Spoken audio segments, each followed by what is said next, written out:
Bueno, entonces, bienvenidas y bienvenidos a esta decimoquinta edición del Congreso de Enseñanza se realiza en el marco del Instituto de Investigación de la Facultad de Diseño de la Universidad de Palermo. Y bueno, justamente este instituto que ya se viene consolidando ya hace unos años, abarca tres áreas, podríamos decir, ¿sí? La formación de posgrado, en la cual está la maestría, de la cual yo formo parte de la coordinación, el doctorado y el postdoctorado multidisciplinario, ¿sí? Todos especializados en artes, diseño y arquitectura. Después tenemos la segunda área, que es la de actividades de investigación, ¿sí? Que son las que se llevan a cabo justamente en el programa de investigación y que estamos presentando en este mismo momento en el coloquio las 25 líneas de investigación con las publicaciones que forman parte de la serie Cuadernos, que coordina Fabiola Nop y la cual yo también colaboro dentro del marco de mis tareas en la facultad, además de ser docente de la casa.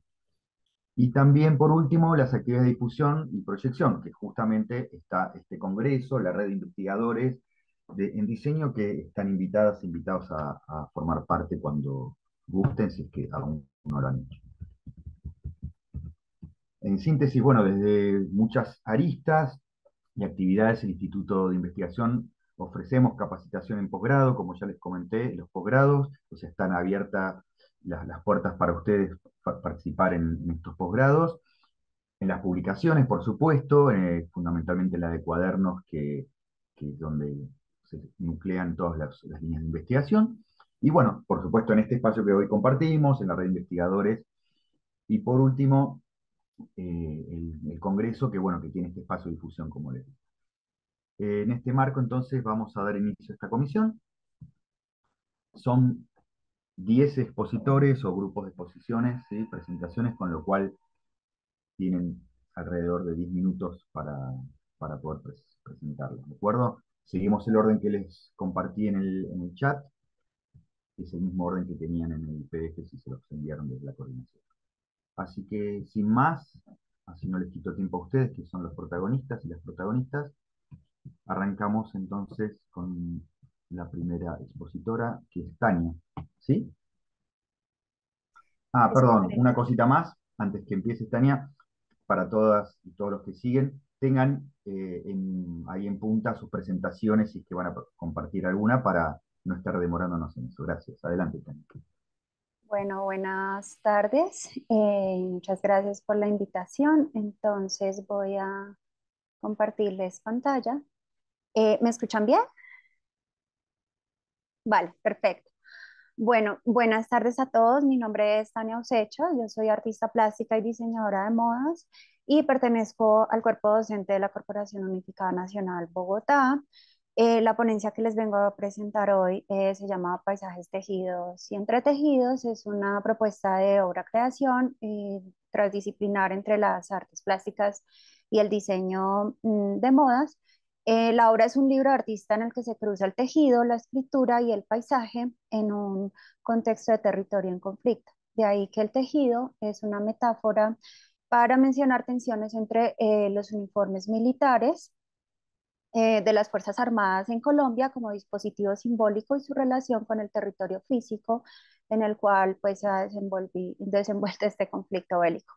Eh, entonces, este trabajo establece una relación muchas veces abordada de distintas maneras, algunas mitológicas y otras literarias, que hacen referencia a la palabra tejido o perdona, pues al tejer con la escritura.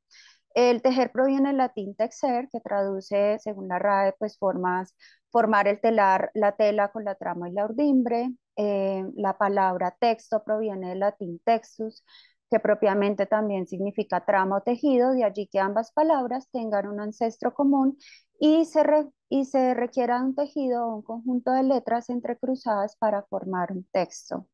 De esta analogía entre el texto y el tejido o el acto de tejer surge este libro de artista, Paisajes tejidos y entretejidos.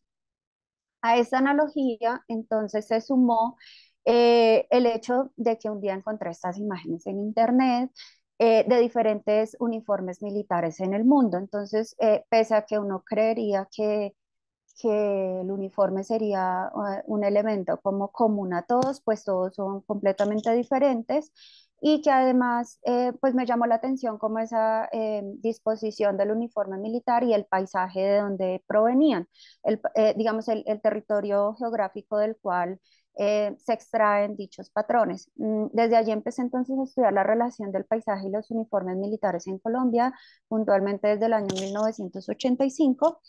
Y esta fecha pues para mí es importante porque en este momento pues yo era una niña y vivía en un municipio pues muy conflictivo en ese momento. Aquí se llaman como zona roja, el municipio se llama El Tambo y queda en el departamento del Cauca. Hay una toma guerrillera cuando yo estaba en la escuela y duró aproximadamente 4 horas. Y pues el estallido de las metralletas, las bombas, muy cerca de la escuela donde yo estudiaba, pues quedó como un recuerdo muy marcado en mi memoria, ¿no? Que posteriormente pues abordé. Em, este espacio, pues además de ser un lugar cerrado escolar, pues también tenía que ver con todo esto de lo íntimo y la percepción mía como niña, pero acompañada además de mi madre, de otras niñas, de monjas y profesoras, quienes fueron las que nos pues resguardaron.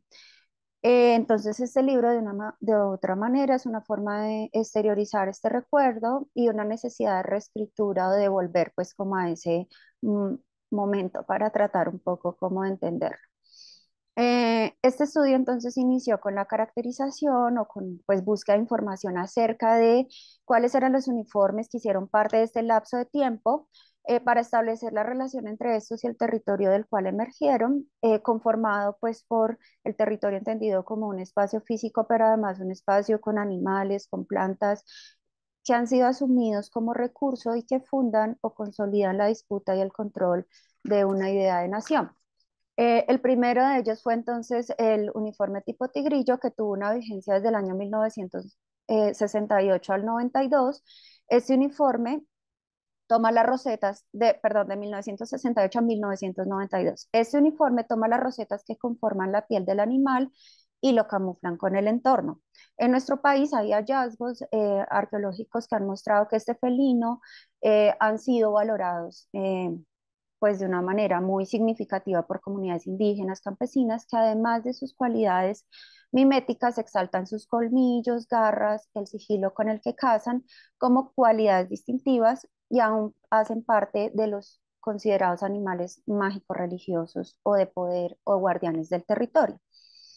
Eh, el segundo uniforme que le siguió a este uniforme tipo tigrillo fue el denominado tipo selva, vigente entre el 92, 1992 y 2005, y parte de la confrontación armada en esta época entonces obedecía a una lucha contra guerrilla, en su mayoría, no al 100%, pero pues gran parte era entre el Estado y los grupos guerrilleros, liberados en su mayoría en entornos selváticos, y entonces este uniforme toma como referencia un uniforme estadounidense que se llamaba Duck Hunter o cazador de patos, usado por los marines estadounidenses eh, a partir de la Segunda Guerra Mundial. Entonces, como Colombia recibía entrenamiento estadounidense, pues toma pues ese uniforme o parte de ahí para su construcción. Este uniforme recoge también pues varias escalas de verdes y se le adiciona el negro.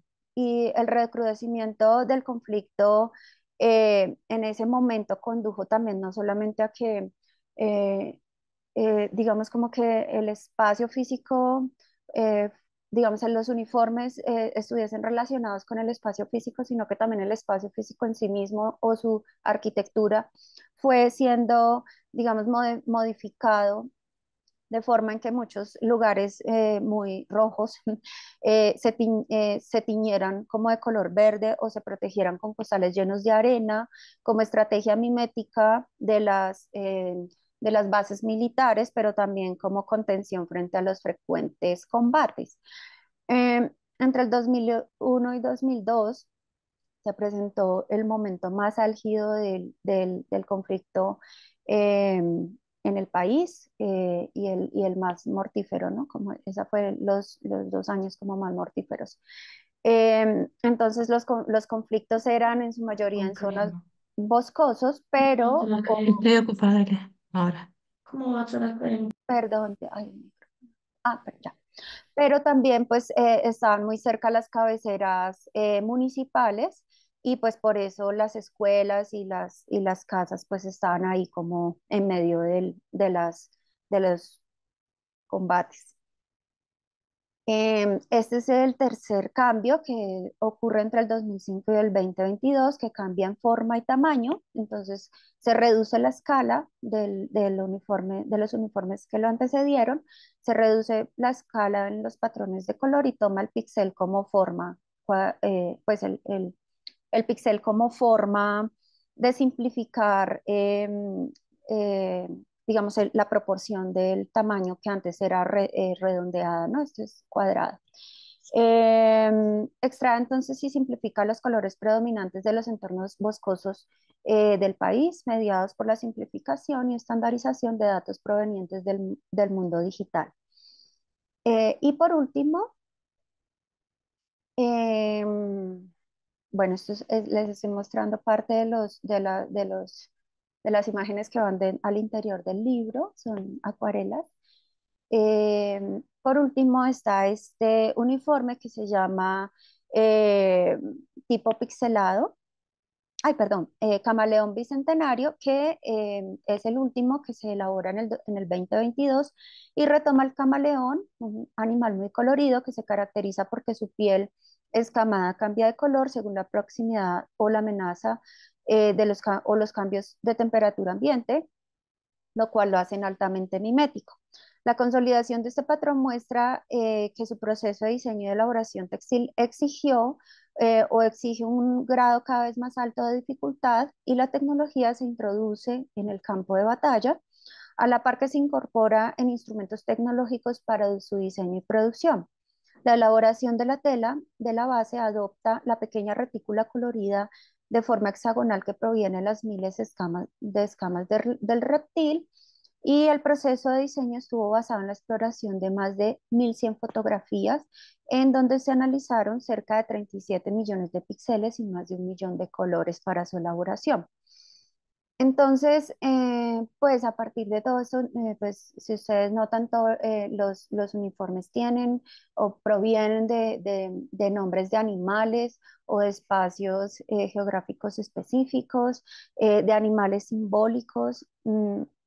Entonces, en ese sentido, pues se encuentra que son dispositivos de poder que hacen parte de las distinciones de la indumentaria de los guerreros y han sido históricamente diferenciadas y diseñadas no solamente al servicio de la protección y la confrontación del cuerpo en la batalla, sino que también han sido medios para intimidar al enemigo.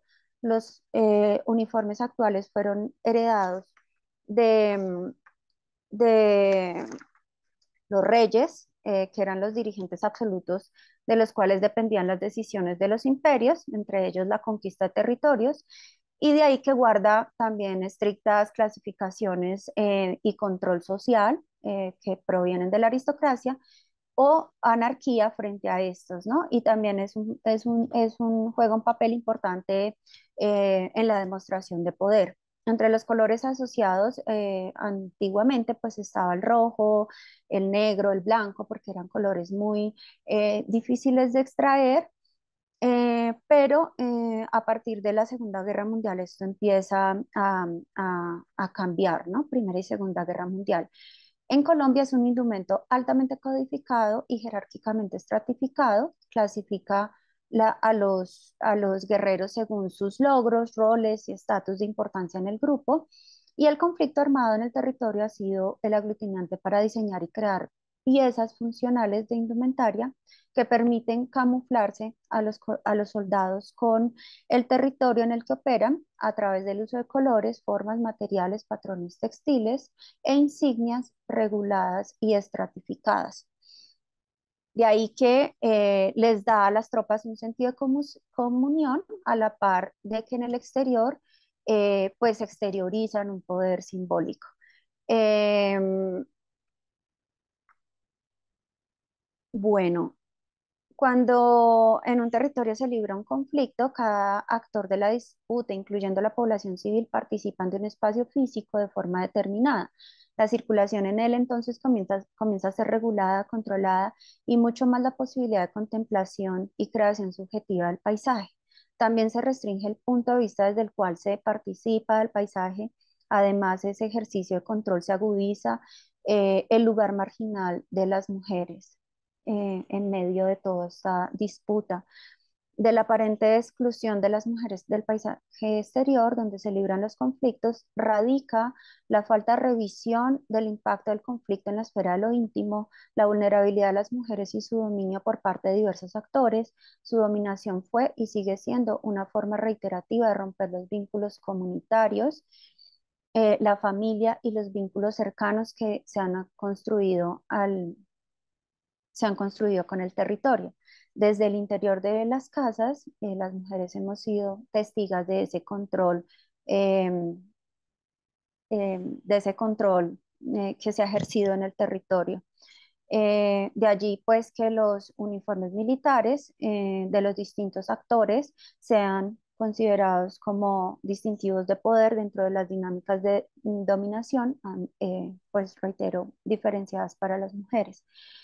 Este punto de vista silente y aparentemente neutral ha sido blanco del ejercicio de poder porque su control ha sido una forma de humillar o debilitar al enemigo, y en todas estas dinámicas el uso de uniformes ha sido un dispositivo efectivo de intimidación y demostración de poder para generar temor y ejercer subordinación, ya que el territorio representa lo dado, lo primordial, el punto de partida y de origen. De allí que haya tantos lugares de conexión entre la idea de nación y por ello el paisaje sea un medio de engranaje de estas dos instancias.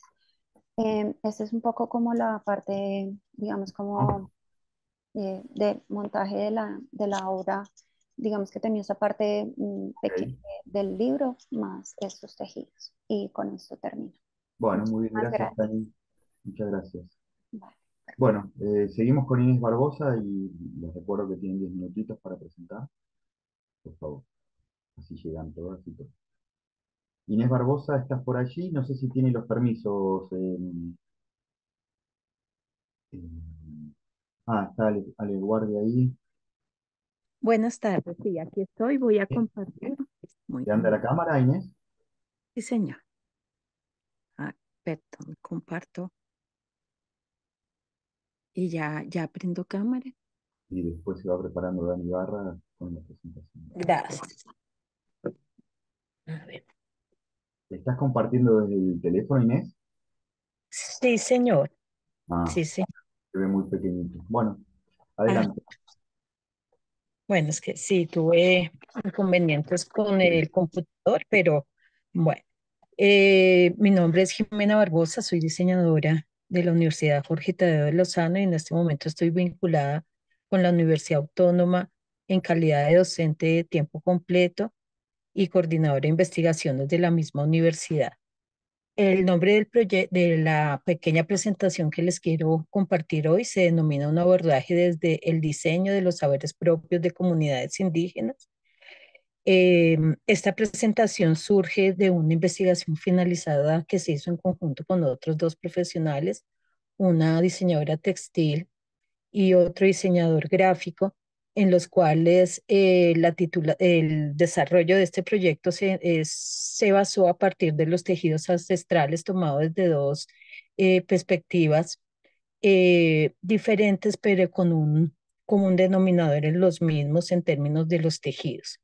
Hablamos inicialmente en el planteamiento de esta investigación sobre los tejidos ancestrales, como los tejidos propios de cada uno de las técnicas de cada uno de nuestros artesanos y de cada una de las comunidades indígenas, donde podemos evidenciar y conocer las técnicas, los materiales, los procesos, los saberes y cómo se debía preservar y conservar estas técnicas y estos elementos propios de estas comunidades eh, ancestrales, lo cual nos llevó a la segunda parte, que es el término de los tejidos en términos de la parte de conceptualización hacia los términos del tejido frente a las comunidades, de cómo cada uno genera su narrativa propia, donde los tejidos, los elementos que crean, porque no le podamos dar la denominación de productos, sino sus objetos propios, cómo narran cada uno su historia.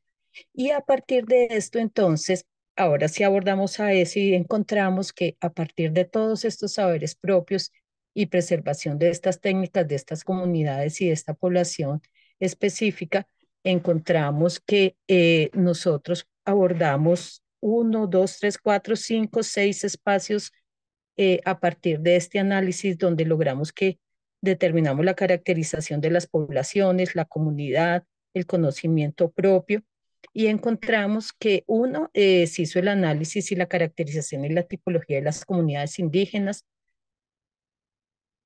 Dos, se hizo un análisis también de implementación dentro de un espacio propio el desplazamiento de estas comunidades.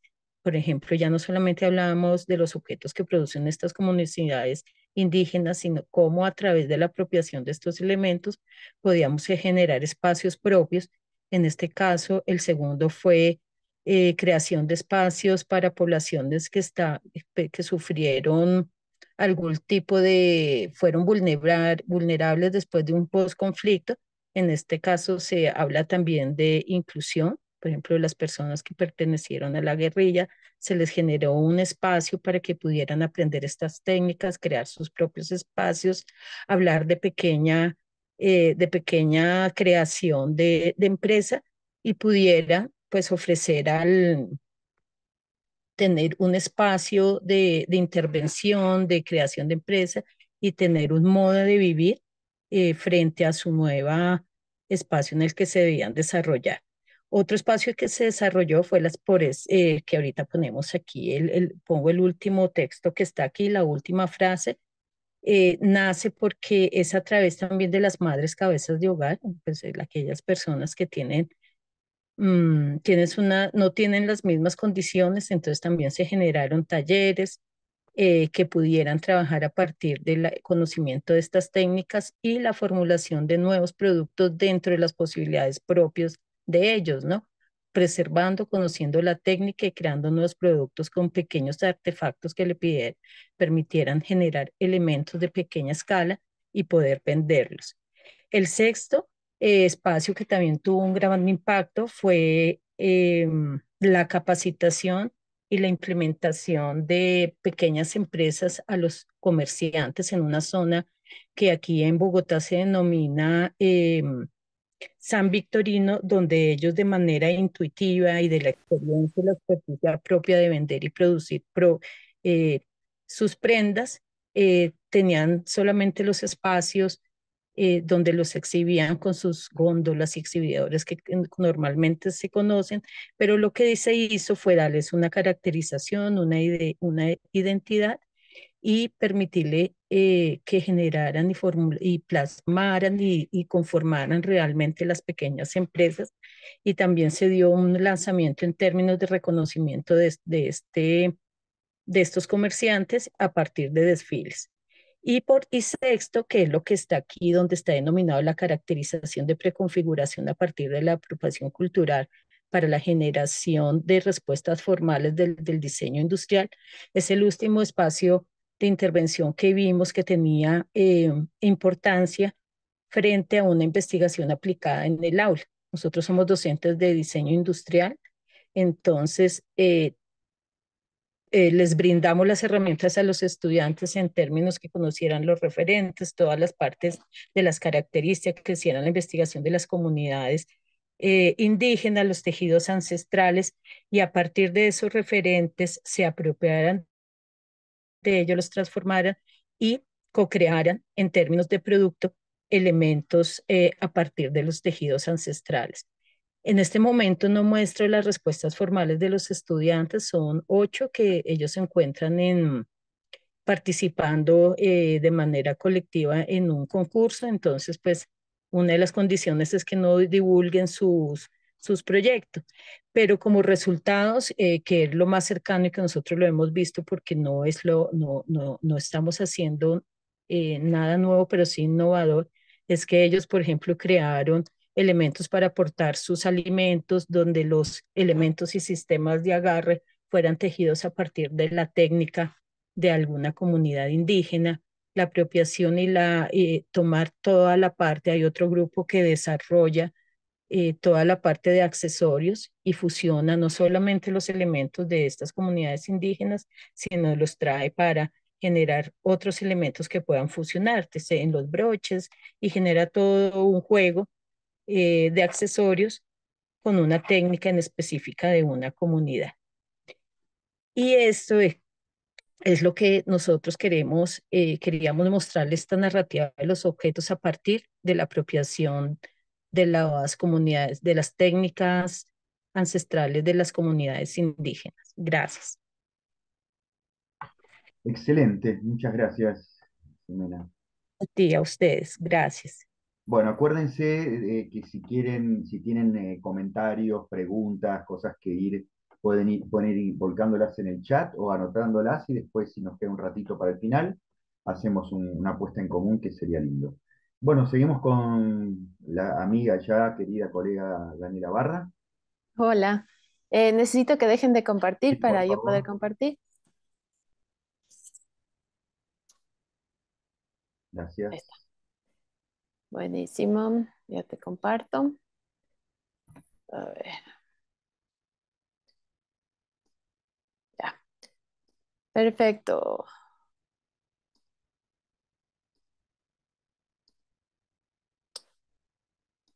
Hola, buenos días. Buenas tardes. Yo soy Daniela Barra de la Universidad San Francisco de Quito y voy a hablar un poquito de un repositorio de la historia del diseño gráfico en el Ecuador, que va a verse a partir de un registro de unas fichas de análisis de contenido con alumnos de las universidades de aquí del Ecuador.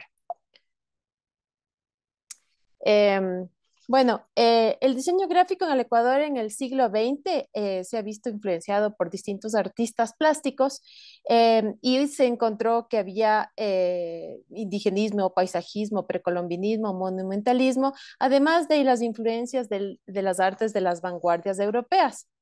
En esta investigación que yo hice, que ahora es un libro que se llama Gráfica Musical, que lo lancé el año pasado, donde se escogió un corpus de diseños de las portadas de discos de la música popular ecuatoriana en la década de 1960. Este libro fue como un análisis de contenido a partir de Rose Gillian y de Klippendorf, para encontrar las distintas categorías y las distintas temáticas que tenían esta discografía. Y obviamente poder categorizar y encontrar un método o unas fichas de análisis para poder ver qué decían estas imágenes. Cuando empezó la búsqueda de estos diseños en distintos de los distintos discos y diseños de la época de los 60, me fui a distintos museos, disqueras, radios, coleccionistas, y descubrí, por ejemplo, que en estos discos la música se digitalizaba y tenían toda la música, pero las portadas de los discos se fueron perdiendo.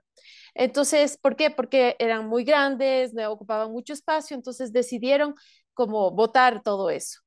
Entonces me di cuenta ahí que los diseños del Ecuador se estaban perdiendo porque la gente le daba, por ejemplo, en este caso, la importancia a la música y no al diseño en sí. Y el diseño en sí también está diciendo mucho sobre lo que somos en el Ecuador, y son distintas formas de investigar toda la historia del Ecuador en sí. Eh, no existen muchas investigaciones ni registro de los diseños en el Ecuador. Hay un par de libros que hablan de la historia del diseño del gráfico del Ecuador, pero obviamente no hay un registro grande para ver qué se ha dicho, qué ha pasado, qué se ha hecho en toda esta historia del diseño gráfico en el Ecuador. Por ejemplo, en el caso de esta investigación se descubrió que la discografía de la música popular ecuatoriana en la década de los 60 fue impuesta por el poder, por una industria nacional y extranjera que buscaban también elementos localistas. También se descubrió que existían hibridaciones entre lo propio y lo ajeno, y había un gusto por la otredad. El paralelismo de estas portadas con las obras de artes plásticos de años anteriores fue un gran descubrimiento porque se ve cómo regresaban a ver a los artistas de décadas anteriores. La música y sus gráficas tienen una hibridación que a partir de los grupos de poder tratan de buscar las cuestiones de lo moderno, pero sin desprenderse de lo tradicional. Entonces siempre estaban en esa búsqueda de ser modernos, mostrarse modernos, pero sin dejar la parte de tradición. Todo esto, o sea, si bien se ha hablado de todas estas cosas en libros antropológicos, sociológicos, etcétera, no se pudo haber descubierto tan claramente si es que no hubieran sido por este análisis dentro de estos diseños de las portadas de discos de la música nacional. La idea de lo exótico como un país desconocido era parte de lo interesante de esta época, ¿no? La folclorización, el turismo y el crecimiento de la industria discográfica nacional hacia el mundo. Entonces salieron ideas y cosas súper importantes de la historia, no solo del diseño, sino también del Ecuador en sí y cómo pensábamos y qué hacíamos. Por eso, viendo esto, básicamente lo que yo me di cuenta es del potencial que tenía eh, esta metodología. Y para facilitar, sería bueno que la gente pueda utilizar estas fichas de análisis para poder categorizar estas cosas y poder ir armando entre todos. Me pasó que yo me fui por el Ecuador presentando mi libro en distintas universidades del Ecuador. También viajé a la Argentina, presenté allá en el Congreso pasado, presentado en varias embajadas del Ecuador a nivel de Europa y Estados Unidos. Y en todos los sitios que he estado presentando, lo que yo he dicho es, bueno, juntémonos todos, profesores, alumnos, gente interesada en la imagen, en el diseño, para armar esta historia del diseño gráfico del Ecuador. Y fue súper interesante porque cuando yo presentaba este libro, que además venía con música y todo, la gente se emocionaba mucho y estaba y me decían, sí, yo tengo los diseños de tal cosa o de tal otra, y todo el mundo estaba muy emocionado sobre esta idea de ir armando el diseño gráfico en el Ecuador. Pero con el tiempo me di cuenta que, claro, la emoción era de ese rato, pero que ya el trabajo en sí era como más complicado. Entonces comencé a darme vueltas por dónde podía ser y la idea surgió de que podamos nosotros generar entre las distintas universidades del Ecuador, que tienen obviamente la carrera de diseño o de artes, poder ir armando un repositorio digital como hay en muchas partes del mundo. Estados Unidos tienen las grandes bibliotecas digitales, ir armando este repositorio de todas las obras que la gente va encontrando sobre diseño gráfico hecho en el Ecuador y por ecuatorianos, obviamente, ¿no? Y obviamente ese repositorio lleva a que muchos investigadores puedan agarrar esas imágenes e ir investigando y sacando qué se ve en estas imágenes y por qué se hacían esas imágenes y cómo éramos los ecuatorianos en esas épocas y todo lo que pasaba a partir de la imagen, ¿verdad? Entonces, bueno, aquí tengo algunas muestras bueno, de mi investigación de los discos. Entonces aquí, por ejemplo, está dividido en título, ¿verdad? El código, el año, el artista de este disco, ¿no es cierto? Los ritmos musicales, ¿no es cierto? Técnicas de representación que nomás se veía, la predominancia gráfica, la sintaxis, pero también aparte de eso, que aquí no está en esta parte, hablaba de lo último que es el análisis de contenido, que era sobre la temática de la imagen y qué decía la temática de la imagen. También la sintaxis del título, con qué tenía que ver con eso. Y la temática en sí de si era con una creación de estatus o un sentido de pertenencia o una apropiación, etcétera, ¿no? Este catálogo va a ayudar a registrar todos estos diseños del Ecuador que se están perdiendo, pero también pueden ser el objeto de estudio y análisis para entender la historia de un país desde lo visual. En conclusión, el impulsar esta idea a partir de un trabajo en conjunto con los alumnos y profesores de las universidades del Ecuador permitirán que sea factible la constante recolección y documentación de nuestra historia visual. Yo ya estoy generando ya se está generando en distintas, la idea es que en cada universidad haya una o dos clases que parte de los trabajos que tengan que entregar los alumnos sean estas fichas de distintos diseños que vayan buscando, investigando, encontrando y poder subir a este repositorio que por el momento se está generando. Va a ser una página web, obviamente con un formato más fácil. Ahora solo se está generando de forma manual y lo tenemos en un Google Doc. Entonces, bueno, la idea es ir generando esto e ir armando todo esto que ya estamos empezando y así poder tener estas imágenes que se están perdiendo en el mundo, ¿no? Aquí les presento algunas otras de los discos específicamente que fueron de este libro, un poquito ahí para que vayan viendo la diferencia, por ejemplo, de entre el indigenismo, aquí el monumentalismo, ¿verdad? Aquí un poquito de la industria internacional de esa época, de cómo se veían las cosas, ¿no? Básicamente, yo les presento esto como una primera aproximación a todo lo que está pasando esto. Espero que el próximo año tener ya algo que realmente ya sea una página web donde tengamos mucha información y todo, y que todo el mundo tenga acceso para poder ver lo que pasaba en estas imágenes visuales del diseño en el Ecuador. Eso es, muchas gracias.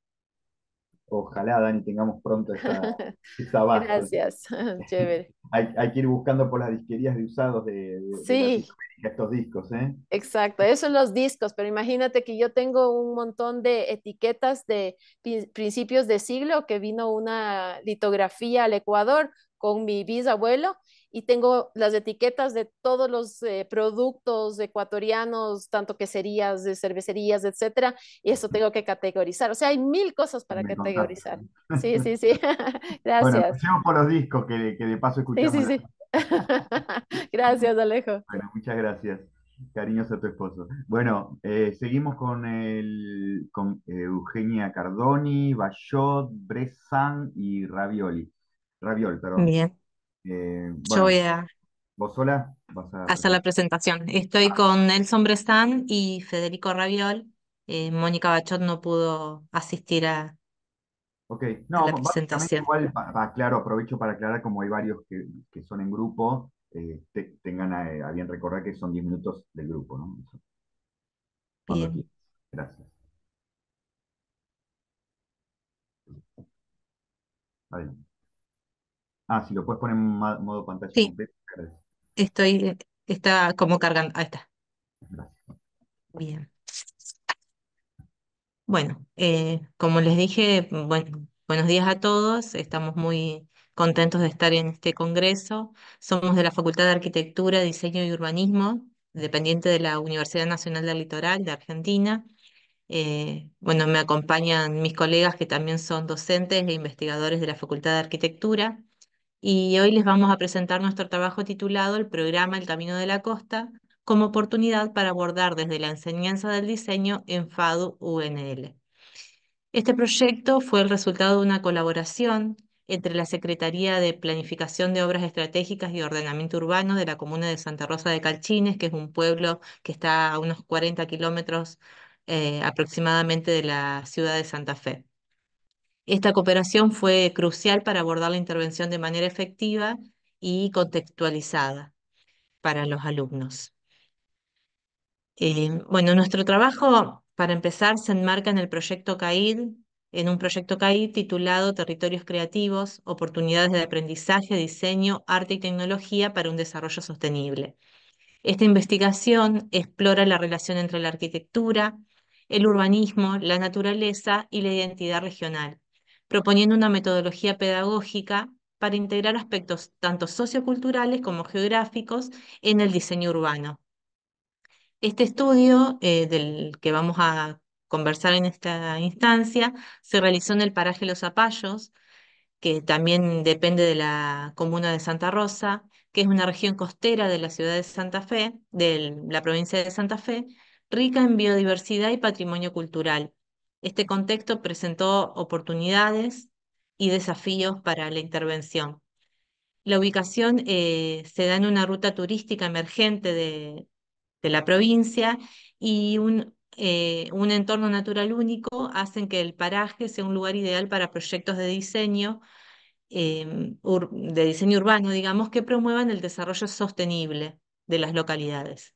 El programa provincial El Camino de la Costa buscó preservar y destacar las características del sitio mientras fomentaba un desarrollo económico inclusivo y equitativo. Nuestra investigación entonces se centró en cómo el diseño urbano puede fortalecer la identidad cultural y natural de los lugares, incorporando elementos locales, por ejemplo, como los nomencladores de calles, que estas calles de esta localidad, digamos, son todas de nombres de peces, entonces la idea era fortalecer esa identidad y contarla al turista o a la persona que se acerque al lugar, destacando el conocimiento de las especies y generando rutas temáticas en el recorrido. Esto no solo reflejaría la historia y la cultura de la comunidad, sino que también celebra y potencia esos aspectos. Acá, por eso empezamos a trabajar el concepto de rutas singulares, un concepto desarrollado por Félix Manito, que ya venimos trabajando hace varios años, desde 2019, que permite ofrecer una experiencia auténtica y enriquecedora a los visitantes, mientras que impulsa el crecimiento económico y social de las comunidades en las que se implementan estas rutas singulares. Así se crean senderos y espacios de permanencia, como el planteo de una plaza sustentable que también empieza a fortalecer, que acá está en proceso de generación, empiezan a fortalecer esas comunidades. Estas rutas singulares son recorridos temáticos que ayudan a destacar la diversidad y singularidad del territorio, incluyendo sitios culturales, naturales y gastronómicos, y permiten ofrecer a los visitantes una experiencia inmersiva y significativa del lugar. Alineada con los principios de diseño urbano de Hangel, que aboga por transformar el paisaje urbano en un lugar de encuentro, de recreación y de aprendizaje, priorizando la calidad del espacio y fomentando la conexión humana con ese entorno en el que está inmerso. Y desde una perspectiva pedagógica, el proyecto tuvo el objetivo de fomentar una actitud crítica y reflexiva en los estudiantes de la Facultad de Arquitectura, al integrar esas identidades regionales y esos aspectos socioculturales en sus prácticas de diseño. Esta colaboración entre la comuna y los estudiantes inmersos en el territorio hace que ellos empiecen a indagar en toda esta potencialidad que da el sitio, y generando los estudiantes así fortalecen la identidad y el tejido socioeconómico de la comunidad, y también generan oportunidades de emprendimiento y promueven la diversidad cultural del sitio. La integración entonces de estas identidades regionales en el diseño urbano es crucial para crear estos entornos que reflejen y celebren la historia, la cultura y las características únicas de la comunidad. Em, Entonces, bueno, nuestro proyecto, a partir de todo esto, también con la instalación de puntos informativos a lo largo de estas rutas que se empiezan a generar, con infografías y códigos QR, como se veía en la nomenclatura urbana, eh, propone mejorar también la accesibilidad y seguridad de los espacios públicos, contribuyendo al fortalecimiento del turismo, y también se planteó que estos enfoques se alinearan con algunos objetivos de desarrollo sostenible. Por ejemplo, el objetivo número 8, trabajo decente y crecimiento económico para esa comunidad en la que se interviene. El objetivo número 11, ciudades y comunidades sostenibles. Y el 17, que plantea las alianzas para lograr esos objetivos. En este caso, la alianza entre la comunidad, la institución, la comuna y la universidad. Y como conclusión de todo este trabajo representó un esfuerzo significativo en la exploración de la relación tanto entre la arquitectura, la naturaleza y la identidad regional desde una perspectiva educativa y disciplinaria. La colaboración entre la Secretaría de Planificación de la Comuna de Santa Rosa de Calchine, de la que formo parte siendo secretaria del área, y la Facultad de Arquitectura, fue fundamental para abordar este programa, El Camino de la Costa, de manera efectiva y práctica. A partir de este programa se buscó entonces fortalecer el turismo sostenible, promover la integración social, formar a futuros arquitectos con una comprensión profunda de sus contextos locales, y a partir de la implementación de estas rutas singulares y la economía creativa, no solo se contribuye al desarrollo económico y social, sino que también a enriquecer la experiencia educativa de estos estudiantes inmersos en el territorio. Este trabajo destaca la importancia de este enfoque interdisciplinario y participativo en el diseño urbano, donde la educación y la práctica profesional se entrelazan para crear estos entornos inclusivos y sostenibles. Y para cerrar, no sé si hay tiempo, nos interesaba mostrarles, compartirles un videito cortito de unos minutos que se generó en la comuna de Santa Rosa de Calchines para la fiesta del Islero, que es una fiesta muy importante que se da en nuestra localidad y refleja la esencia, que refleja, digamos, esta esencia cultural del sector y subraya la importancia de nuestra propuesta. ¿Cuánto dura, La voz Eugenia? de... ay, a ver si ¿Cuánto, me... cuánto Ahí está. dura? 3 minutos lo paramos si nos Dale, dale, pasamos. dale, dale. ¿Se escucha el audio? No. No. Voy a volver a compartir, así comparto el audio, que es lo más interesante. Ahí está. Voy de nuevo. ¿Sabe algo que le agradezco a mi papá? Ahí.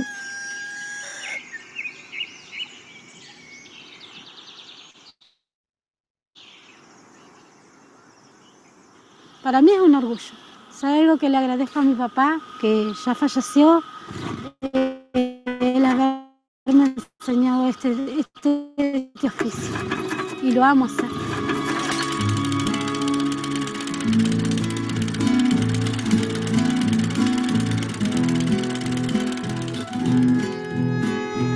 Y ser islero para mí es una pasión que no la voy a abandonar nunca porque es una profesión que la tomé de chico. Significa la infancia con tus viejos en la isla, en una canoa, tener que pescar para vivir. Algo que me motiva, me hace sentir viva, me siento útil.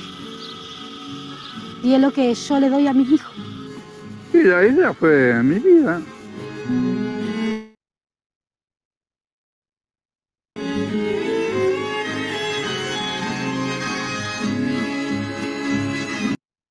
Acá por ahí no sacas nada, venía a tu casa y no traes nada. O estudiaba o trabajaba. Entonces se eligió por ahí el trabajo. Y ya quedamos ahí, ya perdimos. Tuve que mantener a toda mi familia yo, siendo chico, y nunca pude abandonar la pesca así. Perder tiempo de no pasarlo con mis hijos, no disfrutar más de mis hijos por andar pescando. Es un trabajo muy sufrido, muy sufrido. Tener tu altibajo, tener los momentos que vos ganás, los momentos que perdés, frío, calor, lluvia. Pero también tener lo lindo, lo bueno de la naturaleza.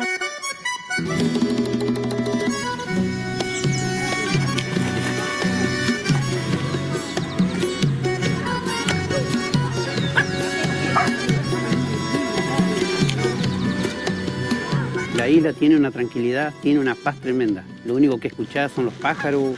Te sentí bien, es linda la isla. A mí no me gusta, por ejemplo, estar en el bullicio. Me gusta la isla, me gusta el silencio. Tengo 58 años y sigo pescando. No quedo en mi casa. Por más que llueva me voy a pescar igual. Cuando vos ves que estás, por ejemplo, echando un rastro y ves que viene el pescado, la emoción que te da, la adrenalina que te da, son sensaciones muy lindas, de saber que tu trabajo da fruto.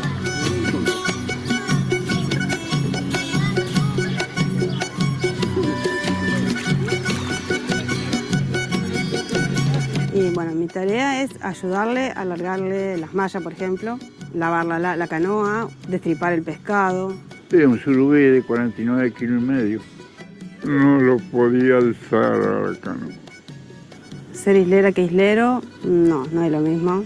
Hay cosas que condicionan más a la mujer. En aquellos tiempos había surubí grande. Ya no están tan grandes porque lo han comido todo. Porque a mí me apura como un hombre. Dale, guarda, que se nos va el pescado.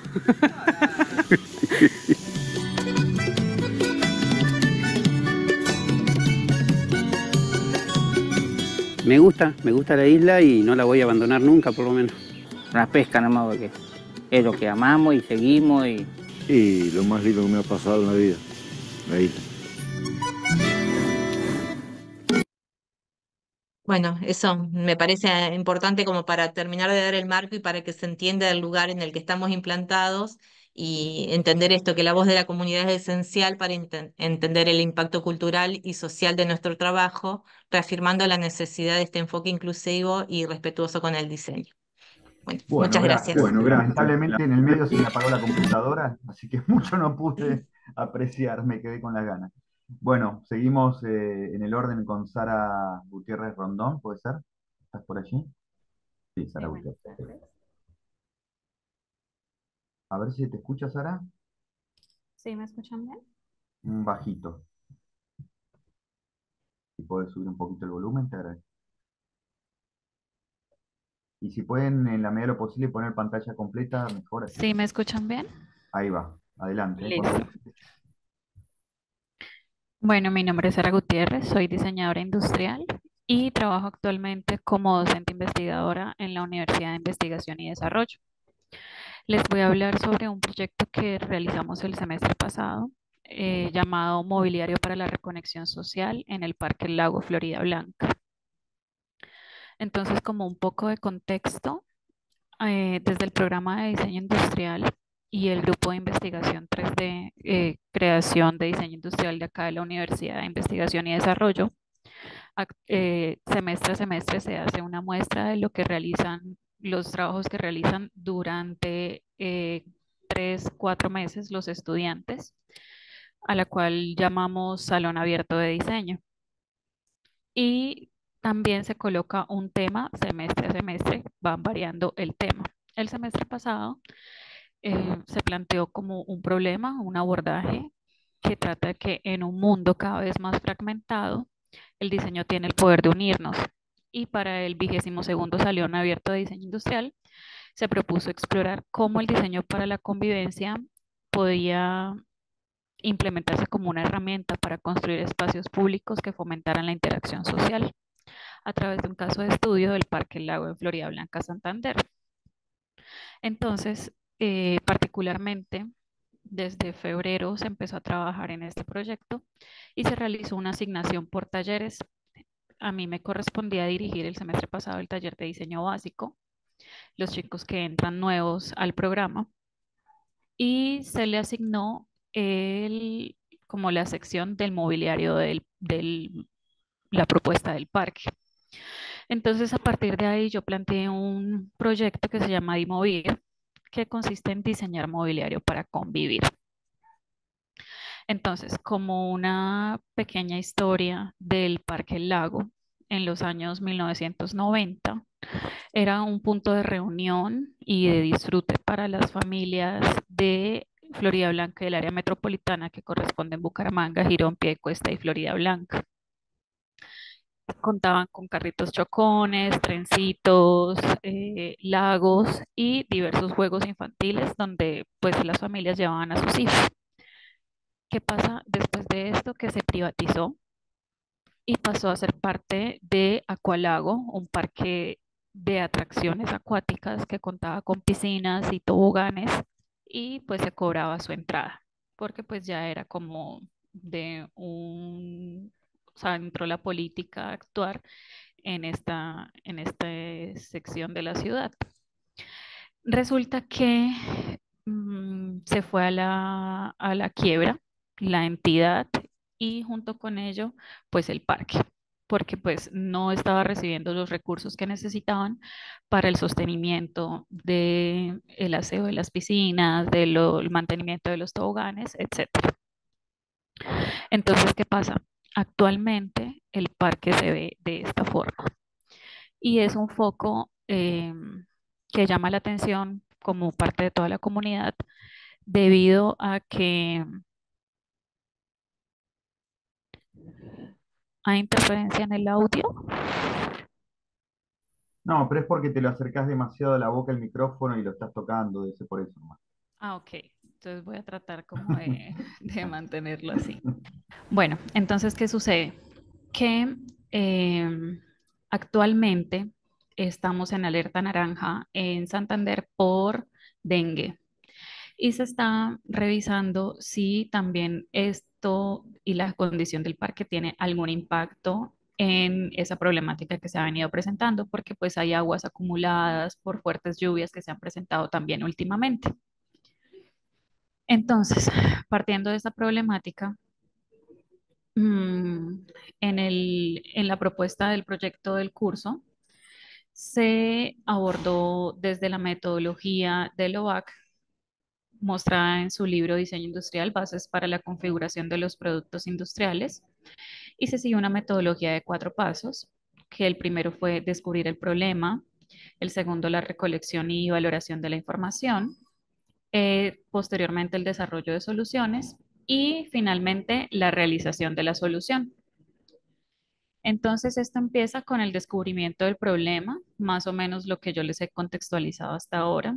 El grupo fue de 14 estudiantes, se dividió en 4 grupos y ellos por subgrupos fueron trabajando en esta temática. Entonces, en la primera fase, ellos identificaron y definieron el problema, la necesidad de revitalizar el Parque El Lago como una propuesta que se lanzó y se llevó a cabo una investigación sobre la historia del parque, su valor cultural y social y las razones detrás de su abandono. Entonces, por grupos realizaron como toda esta investigación para tener como más conocimiento del tema. Posteriormente se realizó una recolección y valoración de la información, un análisis de la información. Entonces se recopilaron datos relevantes sobre el problema, incluyendo diferentes aspectos como de materiales, mobiliario urbano, estudios similares de casos de parques. Entonces, básicamente investigaron cómo son los parques, no solo a nivel local, sino también a nivel internacional. ¿Qué es el mobiliario urbano? Porque principalmente ellos pensaban solamente en sillas y mesas, entonces quitarles como esa idea y ese sesgo que tenían de que no solamente el mobiliario corresponde a sillas y mesas. ¿Cuáles eran las necesidades de los usuarios, de la población acá, las familias de Santander y sobre todo de Florida Blanca y Bucaramanga? ¿Cuál era el entorno y el espacio con el que se cuenta? Porque también tiene un lago natural el parque, entonces hay que tenerlo en cuenta como en la planeación para cualquier intervención que se haga. La estructura y el potencial, entonces también aprovechar todo este tipo de cualidades o de características que se presenta en el espacio que se está abordando. La estética y como parte visual. Entonces, ¿cómo podría ser la intervención que tenga que ver con el entorno que se está manejando? Y los materiales, porque pues obviamente es un espacio abierto, es para exteriores, entonces debe tenerse en cuenta que los materiales sean resistentes, duraderos, los materiales pues que se proponen y se proyectan.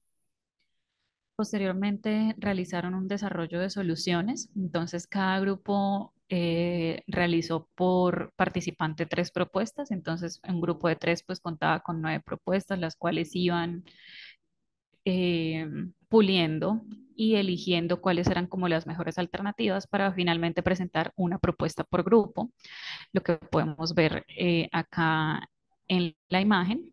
Y estas propuestas se evaluaron de acuerdo a requerimientos básicos, porque recordemos que son estudiantes de primer nivel. Eh, Requerimientos básicos de funcionalidad, estética, viabilidad y ergonomía. Y entre todos, mediante una sesión de lluvia de ideas, se seleccionó con cuál concepto se iba a trabajar y cuál era el concepto que se iba a perfeccionar y a pulir para llevarlo a una maqueta más detallada. Entonces, finalmente ellos realizaron la solución, se apoyaron con Tinkercad para plantear una maqueta a escala 1:6 en la que implementaron varios conceptos básicos de diseño y finalmente lo plantearon como sí, o sea, sí habían mesas y sillas, pero también habían en la parte trasera parqueadero de bicicletas y constaba también de un muro de escalar y un tobogán para que los niños pudieran subir a la parte superior en una malla. Y esa fue la propuesta que ellos lanzaron. ¿Qué pasa? Que esta propuesta se llevó también a el salón abierto de diseño, en donde los estudiantes pues expusieron y mostraron su proyecto a través de una sustentación con unos jurados. Y estos son los integrantes, los que podemos ver al lado derecho, son los integrantes del proyecto. Y eso fue el proyecto que se realizó. Muchísimas gracias.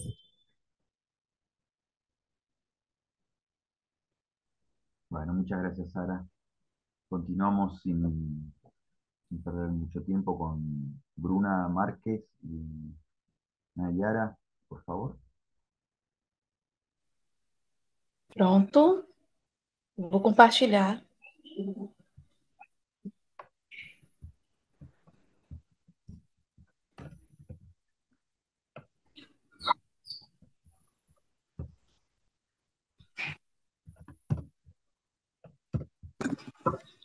Bom, vamos iniciar agora a apresentação.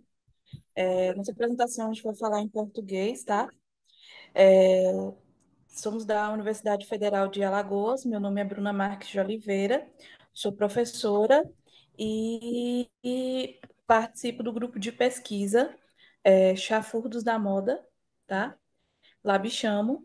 E esse projeto é um projeto de extensão, intitulado como A Importância das Atividades Existencialistas para a Cultura Popular Alagoana.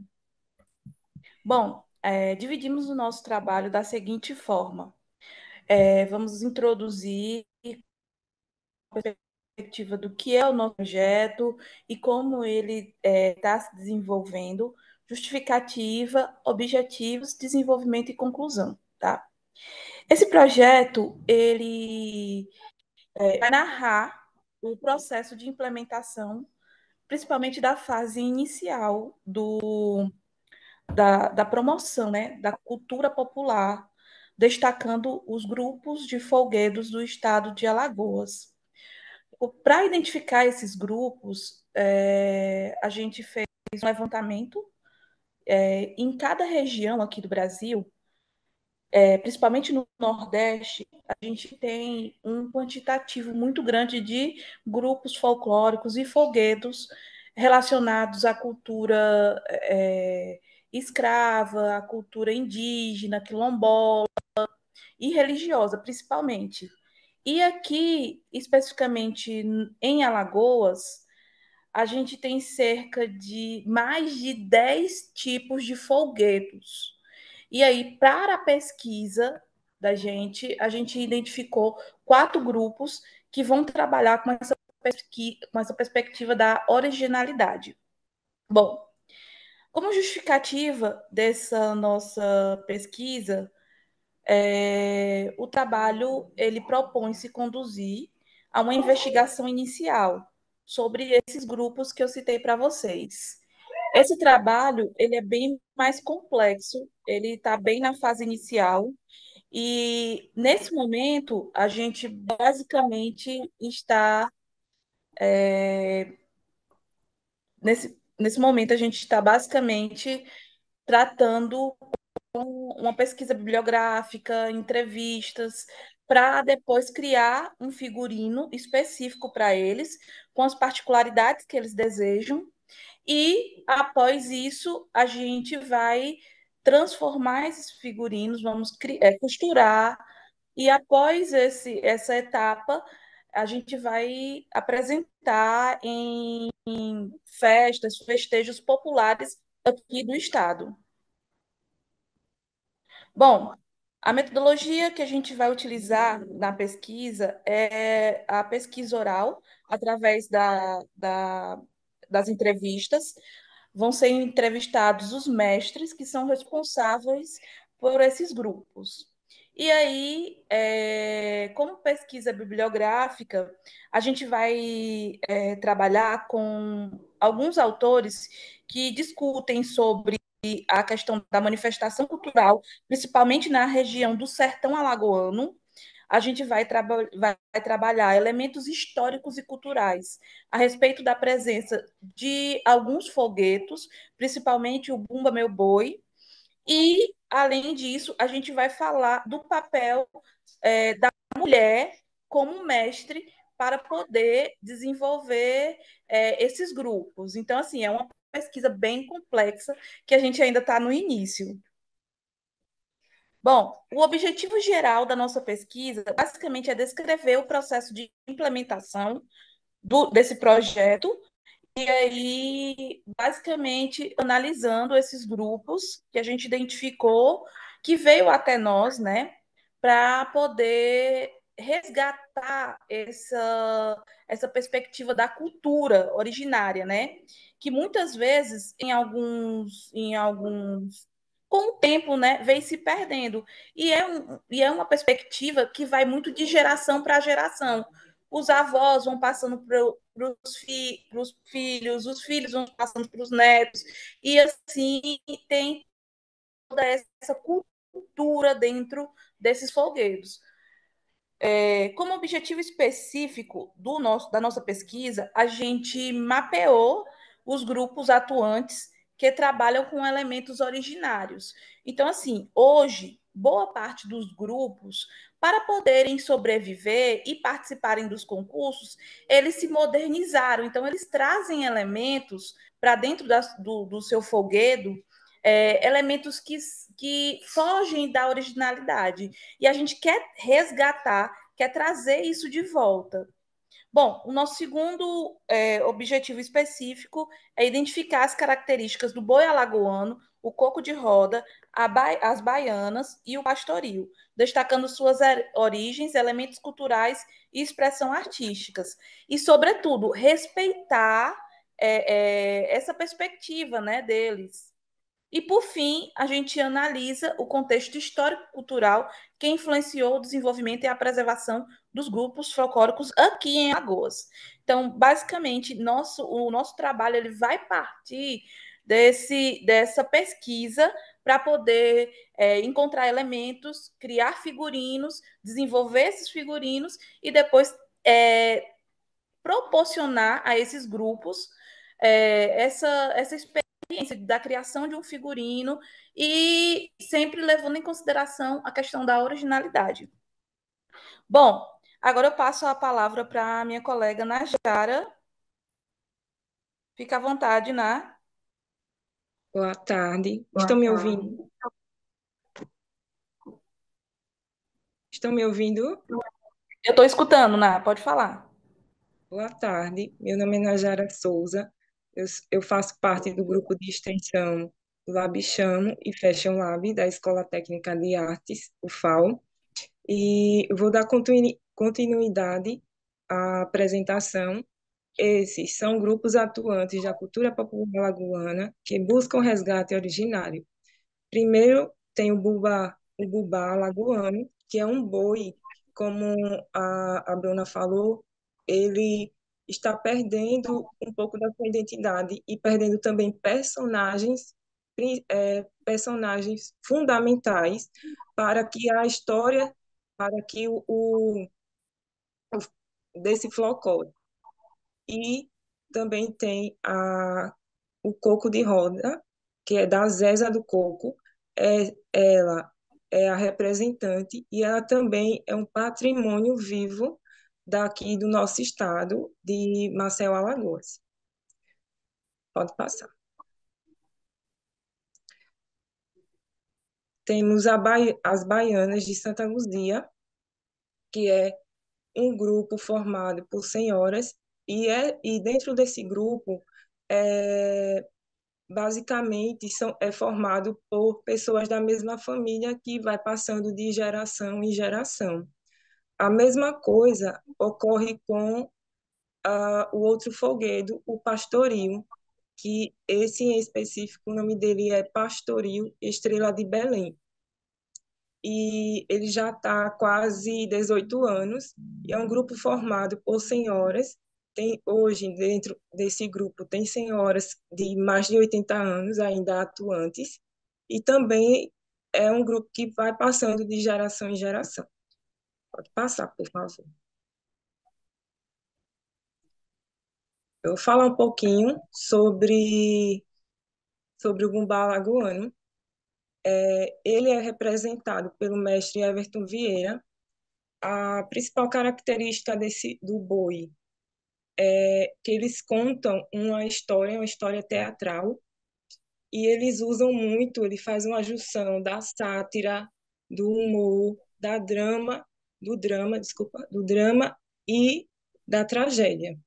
O grupo ele é composto por vai variar de 40 a 45 integrantes, e a principal, referente à indumentária do boi, como ele está perdendo as características por ter muitos adereços, o original é feito com veludo, chita e feltro.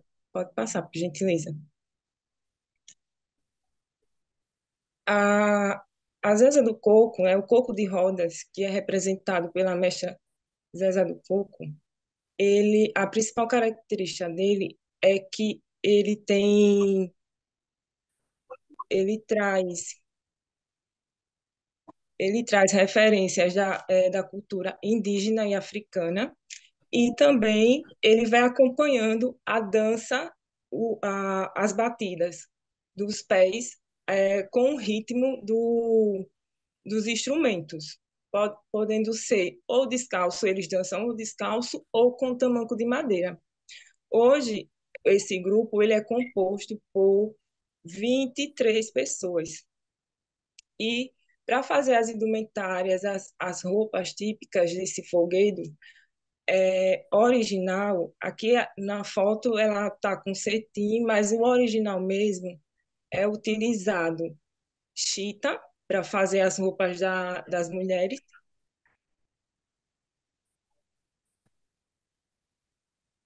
Ya estamos con el tiempo, chicas, si quieren cerrar, por favor.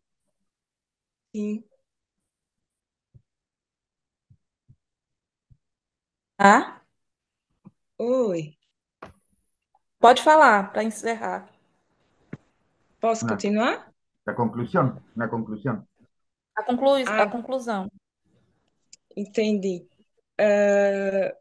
O principal objetivo do nosso trabalho é realmente...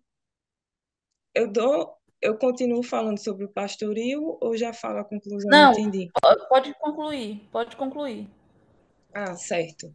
Então, essa é a primeira etapa do nosso trabalho, e como foi falado, ainda vai estar sendo dado com continuidade, e o principal objetivo é realmente ressaltar a cultura popular na manutenção da identidade desses folguedos. Eu agradeço a oportunidade. Muito obrigada.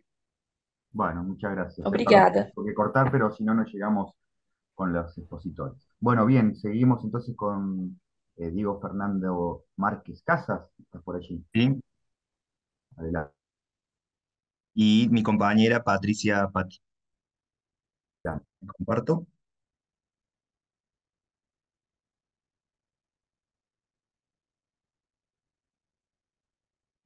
¿Se ve bien?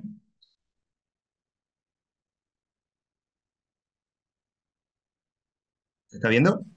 Sí, sí. Perfecto. Bueno, buenas tardes a todos. Gracias a todos por estar presentes. Es un placer para nosotros compartir con ustedes nuestra temática titulada La identidad y el patrimonio vivo, en conjunto con la arquitecta Patricia Patti y quien les habla. Somos arquitectos de la Universidad Nacional de Córdoba, ambos docentes e investigadores. Para la presente comunicación la titulamos La identidad y el patrimonio vivo en las comunidades del sudeste cordobés, y para iniciar esta presentación les vamos a presentar brevemente la estructura, ¿sí?, de la investigación, cómo se originó y para concluir, digamos, con las consideraciones finales, porque esta investigación todavía sigue en proceso. Para iniciar como punto de partida es importante dejar en claro que nuestro estudio se focaliza en lo que está focalizado en la provincia de Córdoba, fuertemente caracterizado por las identidades diversas y actualmente debilitado por la modificación dramática de los territorios debido a programas inmobiliarios y desarrollistas, alterados por el soporte natural fruto del cambio climático y la pérdida del sentido de pertenencia con respecto a las comunidades y en relación a su hábitat. Como punto de partida o el interrogante disparador, nos planteamos la siguiente pregunta: ¿cómo afectan esos programas inmobiliarios y el cambio climático a las identidades locales y al sentido de pertenencia de las comunidades hacia su hábitat? De ahí que el objetivo principal de esta investigación tuvo que ver con identificar el patrimonio vivo como representación colectiva de estas comunidades. Para empezar a conceptualizar vamos a compartir una nube de palabras, ¿sí?, que nos parecieron más representativas para conceptualizar y para indicar de qué hablamos cuando nos referimos a identidad y patrimonio vivo y por qué establecemos una estrecha vinculación entre ambos conceptos.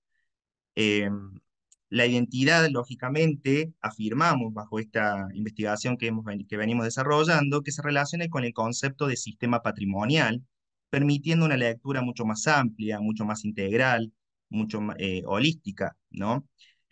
Según la UNESCO, podemos decir que el concepto de identidad, eh, y más que todo de identidad, de patrimonio cultural inmaterial, eh, tiene que ver con los usos, las representaciones, ¿sí?, los conocimientos, técnicas culturales inherentes a estas comunidades.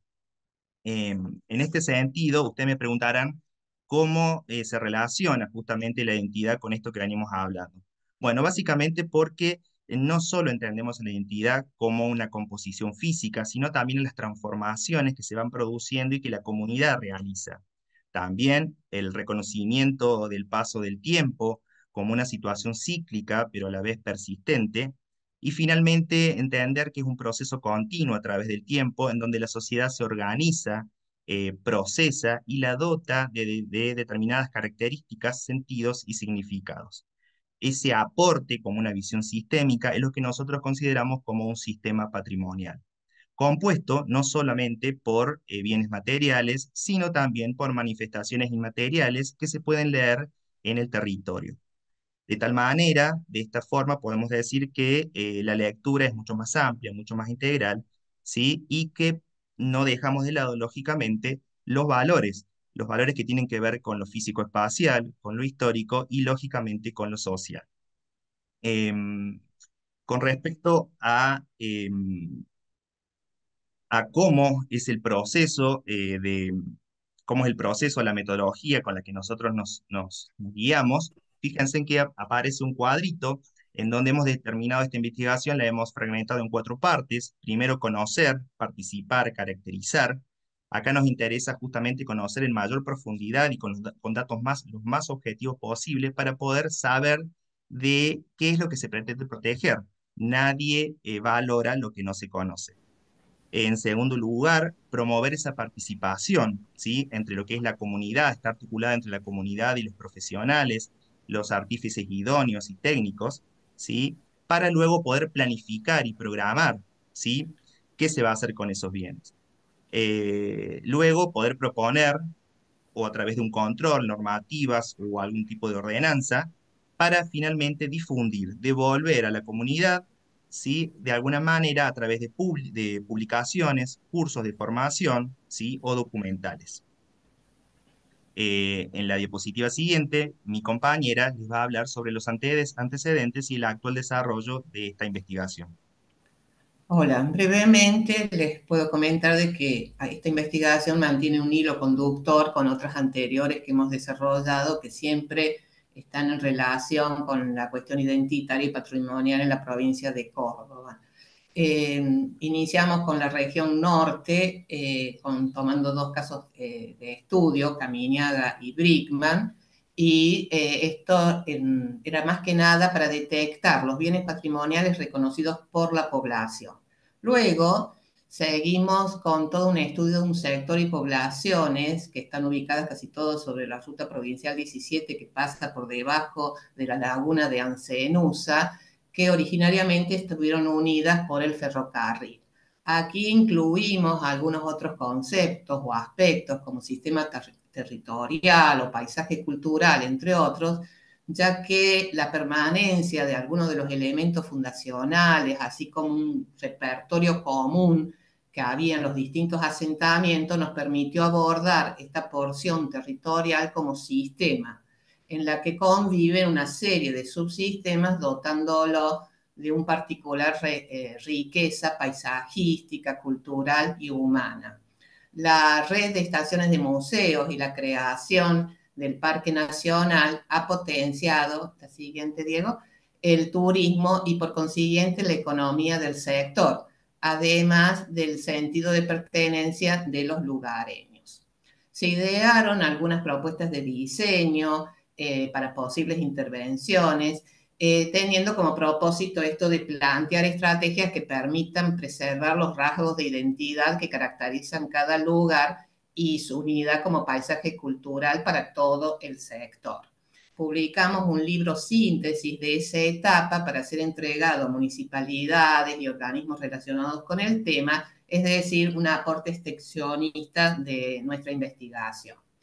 Luego, en lo que es el proyecto actual que estamos comenzando, hemos tomado esa porción al sudeste de nuestra provincia, a partir de la ciudad capital, que tiene una caracterización por la fuerte inmigración piamontesa y el ferrocarril a la base de muchas de las fundaciones. El trabajo se centra en profundizar cuestiones relacionadas a todas las corrientes inmigratorias, no solo la italiana, a partir de considerar esto del territorio y el paisaje como construcciones tangibles e intangibles resultantes de esta relación entre hombre y naturaleza. La suma de todos estos aportes que penetraron realmente profundamente en la base de la identidad cultural local y regional ha favorecido una síntesis que dio lugar a nuevas conductas y que por sobre todo fue favoreciendo la diversidad cultural en este espacio provincial. Fue el factor que realmente permitió un proceso de transformación identitaria y ligado a unas búsquedas sociales para alcanzar algún acuerdo o compromiso entre el pasado, el presente y el futuro. O sea, lo que nosotros nos interesa, Diego, podés terminar vos la conclusión. ¿Sí? A modo de consideración final, lo que nos interesa dejar en claro es que la enseñanza de la arquitectura en conjunto con otras disciplinas puede aportar a la preservación de este patrimonio a través de políticas respetuosas con las identidades regionales y locales. Muchas gracias por su atención.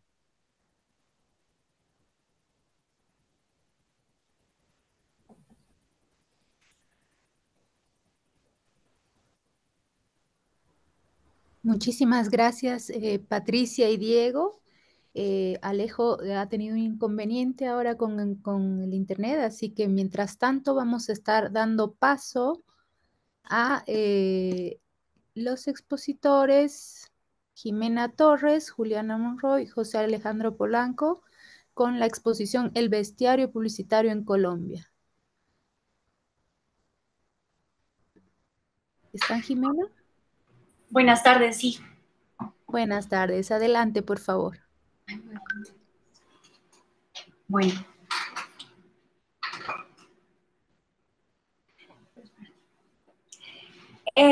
Mucho gusto, mi nombre es Juliana Monroy, hoy me encuentro con Jimena Torres y José Polanco. Les vamos a presentar lo que trata el semillero de investigación, el bestiario publicitario en Colombia, y vamos a hablar de unos casos especiales que son el pollo frisbee y el bambino.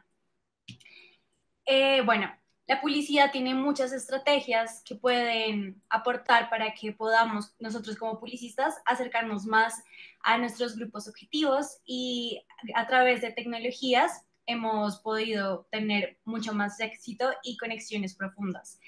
En este caso queremos hablar de una estrategia específica que es la implementación de los personajes publicitarios. En Colombia tenemos dos icónicos personajes que han tenido una persistencia y una historia muy grande en el país, que son el bambino y el pollo frisbee.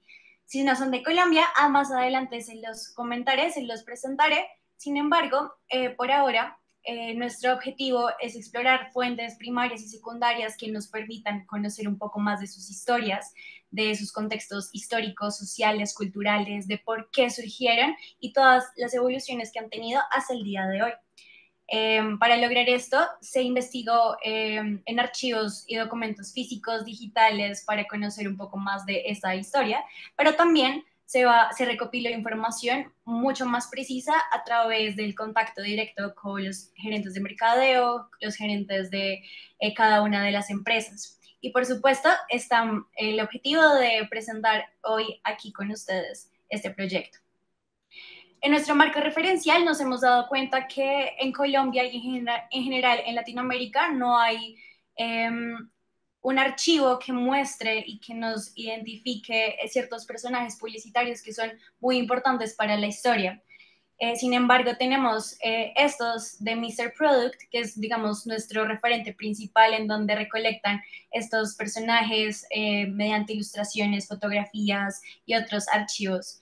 Pero digamos que es importante hacer una aclaración acá de una vez, y es que esta recopilación de información se hace para la memoria histórica de estos personajes publicitarios. Entonces también es una invitación para que ustedes desde sus países puedan empezar a investigar sobre los personajes como Pipio, como el oso de Bambino, el Dr. Simi, Fuleco de Brasil y también Rosita Morochita de Ecuador.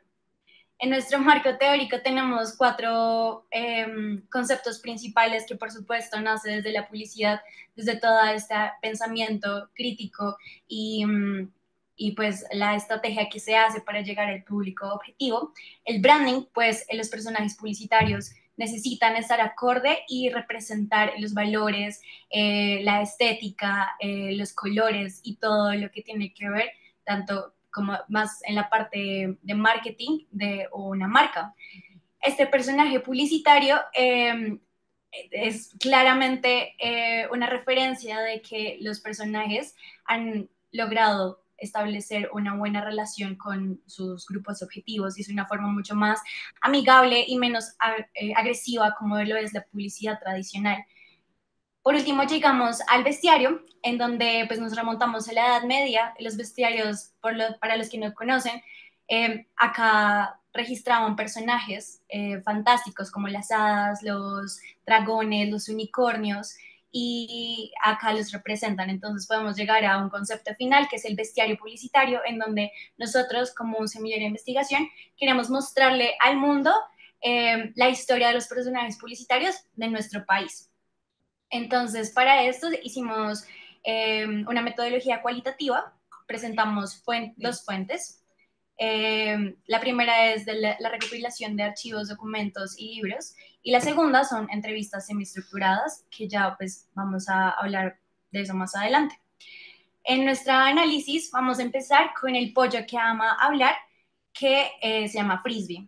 Entonces, les invito a que escuchen el audiolibro, se encuentra en Spotify, una historia de amor llamada Frisbee, y este es el pollo. Para los que no son de Colombia, este es un pollo que le encanta bailar, que si lo buscan en TikTok, siempre está al tanto de las tendencias, respondiendo mensajes, cumpliendo retos, y está muy interactivo con las nuevas generaciones. Sin embargo, desde un principio siempre ha tratado de mantenerse como al tanto, para ser muy amigable, para ser muy atractivo al consumidor, y esto es lo que lo hace tan especial a este pollo. Es muy querido en nuestro país y bueno, su evolución ha sido muy exitosa, tanto que pues, ha empezado a proyectarse en otros países y empieza a tener una visión mucho más amplia.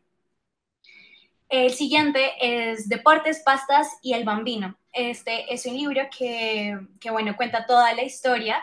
Se llama Travesía Doria, una vida de recuerdos, y acá pueden ver un poco de la evolución de este personaje. Si se dan cuenta, en principio es simplemente como atraso y ha tenido una evolución hasta el punto de tener movimiento. Este es el logo de un inicio en donde estaba compuesto de pastas, de lasañas, de macarrones, y bueno, ha evolucionado hasta el punto de que en Colombia, para el lanzamiento de la película de Garfield, hicieron como una colaboración y pues como son pastas y a Garfield le encanta la lasaña, pues empezaron a tener como este comportamiento, esta conexión tan bonita. Entonces podemos ver también que este personaje también ha tenido una evolución muy grande y incluso acá se llega a conocer más el personaje que la misma marca. Uno tiene recordación primero por el Bambino. Entonces ya pues para pasar a las conclusiones, nos damos cuenta que estas dos historias, estas dos marcas tienen un origen familiar en donde se interesan por el compromiso social y el ambiental, también dependiendo de lo que a ellos les conviene y según sus contextos históricos, que bueno, en la investigación como tal se puede apreciar mucho más. Tiene una pericia empresarial en Colombia muy importante, que tiene una trayectoria muy interesante que vale la pena conocer y también vale la pena empezar como a inculcar esto en las academias desde un inicio, porque de ellos podemos aprender sobre mercadeo, sobre la publicidad, sobre el branding. También se han sabido adaptar a las nuevas generaciones, acompañando a muchas, muchas familias. Y pues también nos damos cuenta que estos personajes tienen una efectividad muy importante que a veces se pasa por desapercibido, que muchas veces uno lo tiene presente, pero es importante tener en recordación estos personajes y por eso viene la invitación a que ustedes también puedan iniciar una investigación en sus respectivos países. O se sumen a la nuestra. O se sumen también a la nuestra. Entonces, eso es todo. Muchas gracias. Bueno, muy bien, muchas gracias. Muy lindo el personaje, no lo conocía, debo decir. Ahora sí. Bueno, bien, la última expositora no está, así que nos queda un ratito para hacer algún intercambio. Primero que nada, abro a preguntas, si es que alguien tenía algún comentario, una pregunta. Si quieren prender las cámaras, quienes las tengan apagadas, se agradece. Están allí todavía.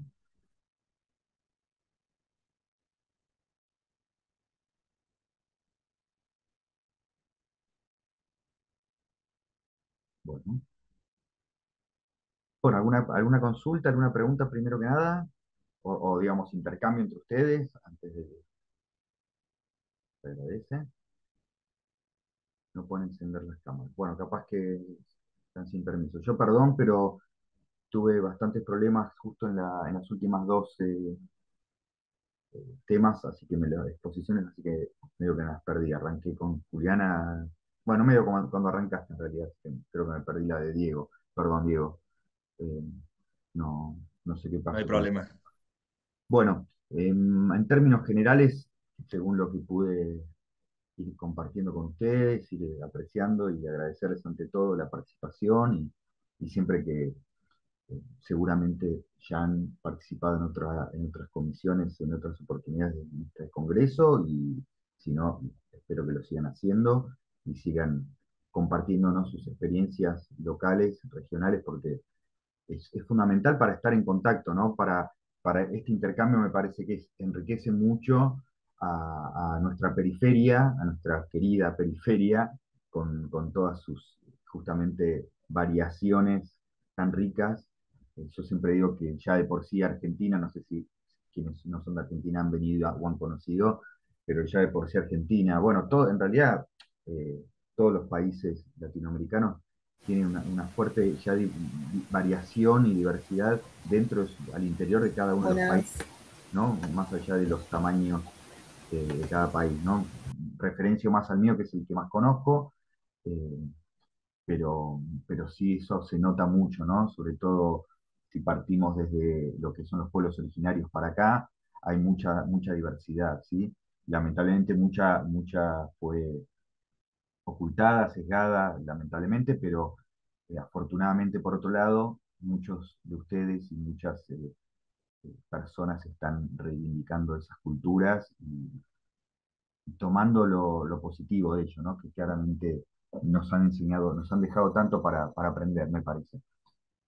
Por otro lado, me rescato mucho, bueno, esta idea del localismo de cada una y una de ustedes, cómo permiten justamente visibilizar y entender las problemáticas locales, las cuestiones que se van dando en cada una de las regiones, me parece fundamental, insisto, para entender esta diversidad que claramente es en la que estamos, ¿no? Y poder de esa manera también me parece fundamental empatizar y poder intercambiar y poder entender incluso que hay muchos puntos en común muchas veces, ¿sí? Todos tenemos nuestros personajes locales que muchas veces se han inspirado de otros internacionales en algunas oportunidades, otros por cuestiones más locales, pero es algo que tiene que ver con nuestra cultura popular, que me parece que es algo muy rico. En el caso, hago referencia también en el caso de, que no la veo, me parece que se tuvo que ir Daniela Barra con su trabajo maravilloso que tuve la suerte de presenciar acá, incluso vino con su marido a presentar el libro el año pasado, hicieron un concierto hermoso, bellísimo, con esa música de allí. Bueno, como profesor de historia del diseño que soy, eh, disfruté mucho ese trabajo por justamente las tapas de discos, las gráficas, ¿no? Como también con una perspectiva histórica nos permite proyectarnos hacia adelante también, ¿no? Como entender esas lógicas que se dan en determinado momento y bueno, que cada época tiene también sus lógicas de diseño, ¿no? Sin olvidar ese pasado. Creo que es algo que un poco atraviesa, bueno, lo mismo Nayara y su colega también, con el rescate de esas prendas, de esas tradiciones. Me parece que es muy rico para recordarlas, recuperarlas, reinterpretarlas, no resignificarlas, desde el valor, pero también desde el diseño, ¿no? De poder tomar como inspiración y hacer homenaje, tributo, ¿sí? Yo siempre le digo a mis estudiantes, nunca plagio, siempre homenaje, siempre tributo, siempre rediseño a partir de, me parece que eso es lo rico de todas estas culturas, y no solo de las propias de cada país, sino que justamente poder apropiarse de otras culturas en el buen sentido de la palabra, no como ha venido siendo colonialmente, sino decolonizando ese término, ¿sí? Apropiarse en el buen sentido de todas esas culturas para poder enriquecer nuestra práctica del diseño, ¿sí? No sé qué opinan al respecto. Abro un poquito el diálogo, no quiero que sea un monólogo, yo no tengo por qué estar exponiendo nada, así que les doy la palabra a ustedes un poquito, para abrir el debate, básicamente. Eugenia, ahí te veo con ganas de decir algo. ¿Sí? No, que me parece muy interesante, digamos, muy importante empezar o sea, no quedarnos en el proyecto abstracto, sino en el análisis del sitio, en la intervención, en la indagación de las culturas, bueno, del espacio, del lugar, de todo lo que está involucrado, ¿no? Total. Sí, sí, sí, fundamental. Bueno, eso justo tú, en tu caso lo expusiste muy claramente, y hubo un par de casos más también. Bueno, el caso de la experiencia de Tania me pareció muy interesante también, ¿no? Partiendo ¿no? Entendí que de un recuerdo emotivo, no muy feliz, ¿no? Eh, Partir de ese tipo de experiencias también es muy significativa. De hecho, siempre cuento que una de las formas de encarar la historia, en mi caso con mis estudiantes, es justamente a partir de los intereses personales, ¿no? También, ¿no? Que muchas veces obviamente están atravesadas por la vivencia, ¿no? Sobre todo siendo que son estudiantes que vienen de una cercana adolescencia, de una cercana infancia, niñez, ¿no? Y que la mayoría han practicado algún deporte, alguna actividad artístico-cultural, ¿sí? Algún hacer eh, atravesado por las manualidades, ¿no? Por las artesanías, de lo que sea, y cómo todo eso en realidad ya es un saber previo que ellos traen muy, muy importante, un saber como atravesado por el cuerpo, atravesado por el alma, por el gusto, sobre todo, y cómo eso les hace conocedores de algo que uno ni siquiera tiene la dimensión de llegar a todos esos conocimientos. Entonces, partiendo de ese saber, no sé, por ejemplo, eh, Diego le gusta el fútbol, o a Nelson le gusta la jardinería, o a Tania le gusta la cerámica. Bueno, cada uno trabajar con ese saber previo y atravesar una investigación a partir de ese saber, ¿no? Porque ya son ya tienen un saber previo muy importante. De hecho, uno aprende muchísimo a partir de eso y cómo después involucrar los saberes propios, ¿no? De la historia en mi caso y de cada una y uno de ustedes como profesores de la temática que sea, pero desde el conocimiento y desde el gusto, ¿sí? De cada estudiante se hace muy rico y se hace, y se apropian ellos de ese saber a partir de lo que les gusta, ¿no? Porque digo, siempre nosotros cuando estudiamos algo, siempre lo estudiamos mejor, lo disfrutamos más cuando es algo que nos gusta. Incluso cuando vamos a ver una película, la disfrutamos si es un tema que nos gusta, o incluso la elegimos porque es un tema que nos gusta. Se supone que cuando uno elige una carrera también elige porque le gusta, pero sinceramente como somos tan jóvenes, muchas veces no tenemos muy claro cuál es nuestro interés tan genuino, o ni hablar de la vocación, ¿no? Ya, eso ya es muchísimo. ¿Sí? Escucho, ¿no? Les escucho.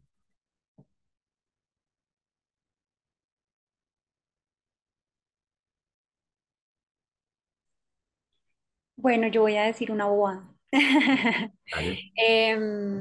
No, que me parece en relación a lo que acabas de mencionar, como que hay como una historia que es la, digamos, como la que se cuenta o la que se dice de los países, la oficial, por llamarlo de alguna manera, pero no me refiero en relación a, pues, a lo que presenté, sino en relación a todos, ¿no?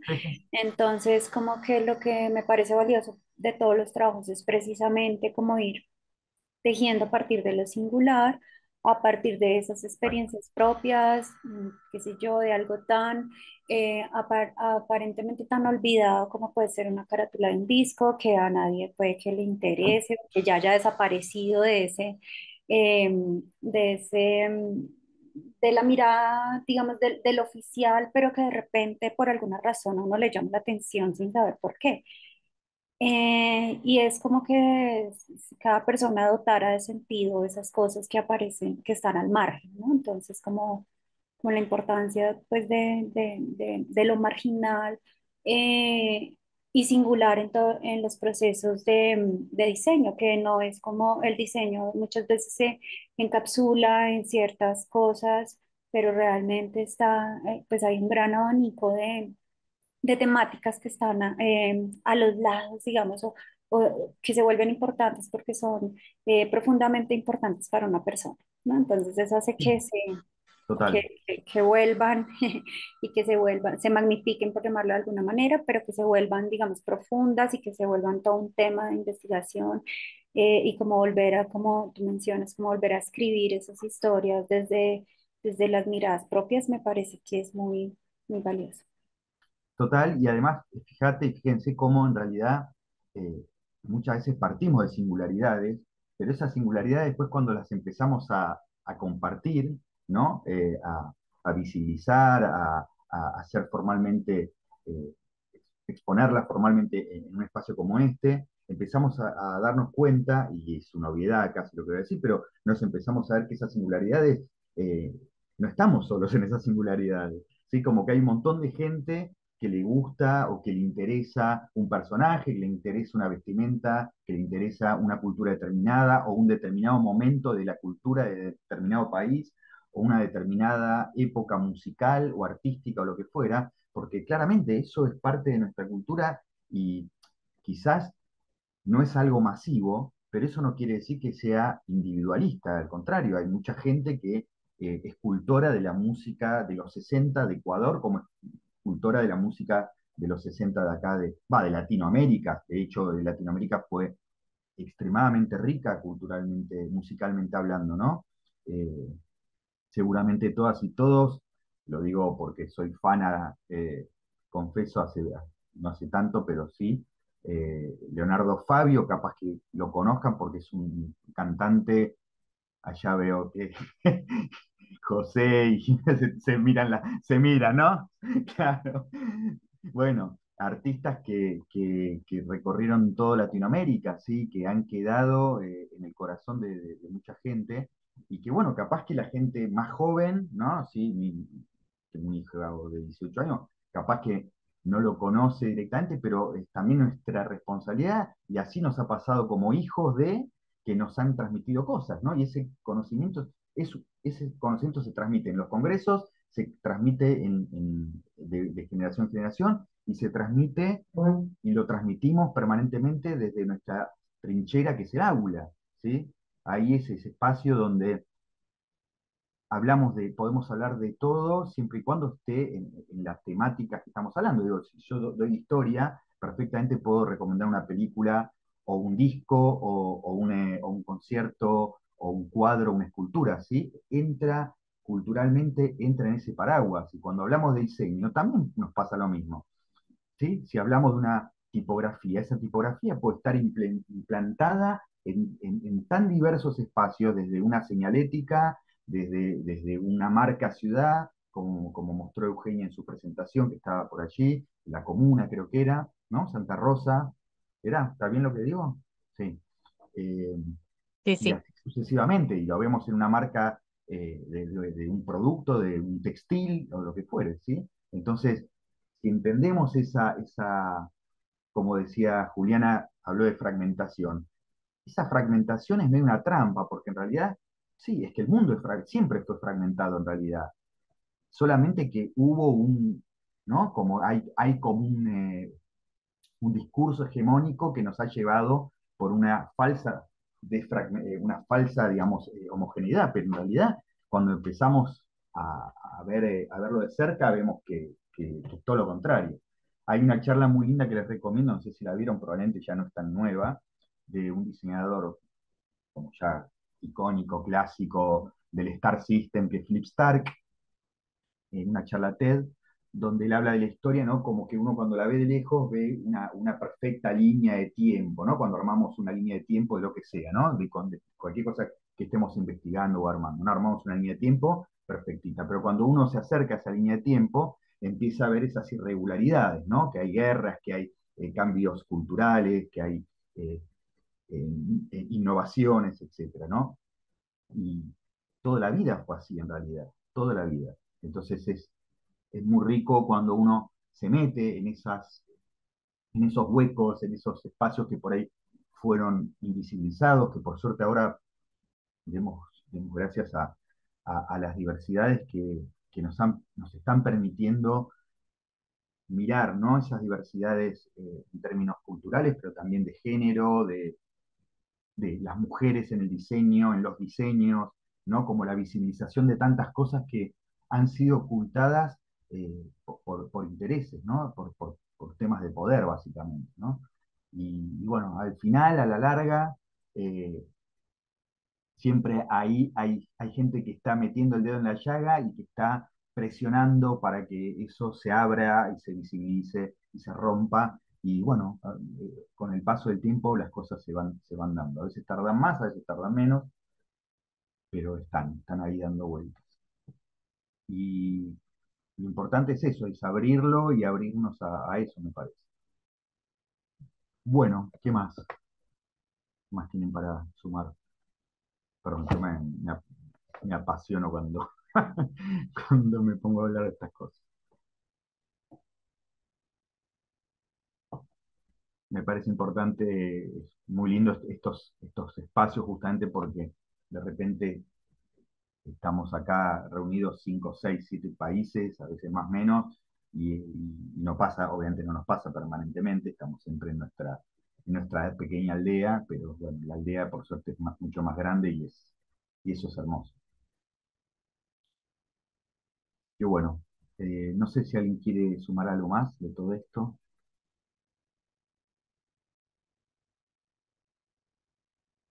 Bueno, como se habló en otra comisión que estuve compartiendo hace un rato, antes que ustedes, eh, hablando de las utopías, no perder eso, ¿no? No perder el espíritu utópico que forma parte de nuestra humanidad, ¿no?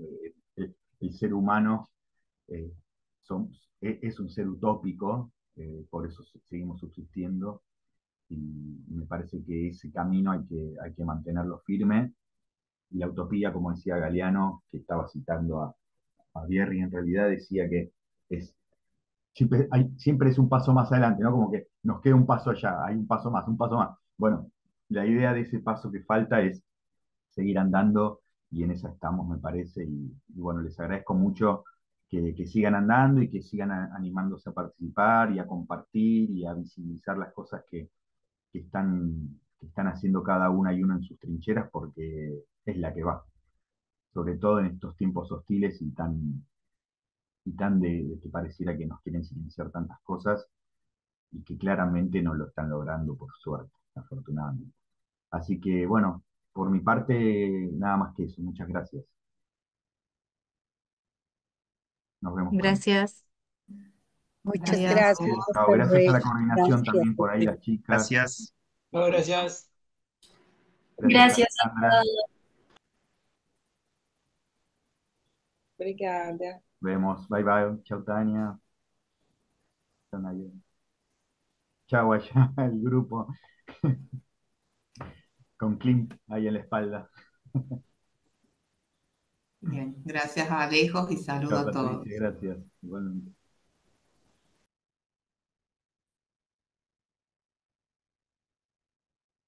Bueno, Ale, gracias. Perdón las idas y venidas.